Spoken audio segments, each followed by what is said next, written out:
तो सारा का सारा मुद्दा जो है वो 4 जून के लिए, आज जो है वो 3 जून है और महज कुछ घंटे बचे हैं जब मतगणना जो है वो शुरू होगी। 4 जून को देश भर में 2024 आम चुनाव के नतीजे आने हैं। लिहाजा मतगणना को लेकर जो है वो तैयारियां भी जोरों पर हैं। हिमाचल प्रदेश में 4 लोकसभा और 6 विधानसभा सीटों के लिए मतगणना होनी है, यानी कि टोटल कुल मिला ली जाए 10 सीटें हैं। 10 सीटों पर जो है वो काउंटिंग होनी है। प्रदेश भर में मतगणना के लिए, काउंटिंग के लिए जो 31 पोजीशंस हैं, 31 स्थान हैं जो जिनको पॉइंट आउट किया गया है, चिन्हित किया गया है, निर्धारित किया गया है। और प्रदेश में लोकसभा के लिए 72 और विधानसभा उपचुनाव के लिए 6 अतिरिक्त केंद्र भी बनाए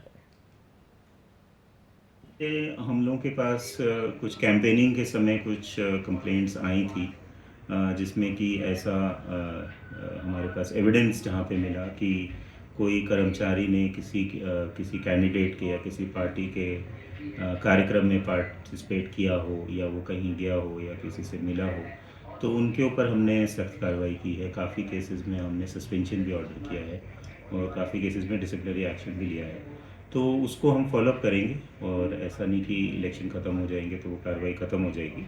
उसको हम लोग फॉलोअप करेंगे, और इलेक्शन कमीशन की डायरेक्शंस हैं कि जो भी कार्रवाई जो है वो इलेक्शन कमीशन के दिशा पे होती है ड्यूरिंग द इलेक्शन प्रोसेस, उनकी सेटलमेंट भी, जो उनकी जो फाइनल डिसीजन है वो भी इलेक्शन कमीशन द्वारा ही लिया जाता है।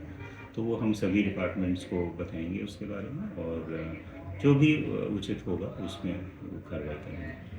तो सारा का सारा मुद्दा जो है वो 4 जून के लिए, आज जो है वो 3 जून है और महज कुछ घंटे बचे हैं जब मतगणना जो है वो शुरू होगी। 4 जून को देश भर में 2024 आम चुनाव के नतीजे आने हैं। लिहाजा मतगणना को लेकर जो है वो तैयारियां भी जोरों पर हैं। हिमाचल प्रदेश में 4 लोकसभा और 6 विधानसभा सीटों के लिए मतगणना होनी है, यानी कि टोटल कुल मिला ली जाए 10 सीटें हैं। 10 सीटों पर जो है वो काउंटिंग होनी है। प्रदेश भर में मतगणना के लिए, काउंटिंग के लिए जो 31 पोजीशंस हैं, 31 स्थान हैं जो जिनको पॉइंट आउट किया गया है, चिन्हित किया गया है, निर्धारित किया गया है। और प्रदेश में लोकसभा के लिए 72 और विधानसभा उपचुनाव के लिए 6 अतिरिक्त केंद्र भी बनाए गए।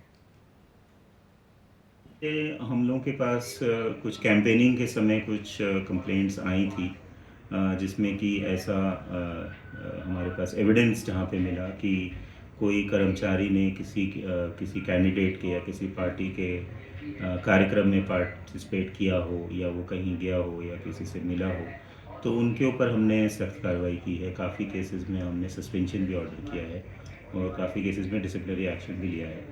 तो उसको हम फॉलोअप करेंगे, और ऐसा नहीं कि इलेक्शन ख़त्म हो जाएंगे तो वो कार्रवाई ख़त्म हो जाएगी। उसको हम लोग फॉलोअप करेंगे, और इलेक्शन कमीशन की डायरेक्शंस हैं कि जो भी कार्रवाई जो है वो इलेक्शन कमीशन के दिशा पे होती है ड्यूरिंग द इलेक्शन प्रोसेस, उनकी सेटलमेंट भी, जो उनकी जो फाइनल डिसीजन है वो भी इलेक्शन कमीशन द्वारा ही लिया जाता है। तो वो हम सभी डिपार्टमेंट्स को बताएंगे उसके बारे में, और जो भी उचित होगा उसमें वो कार्रवाई करेंगे।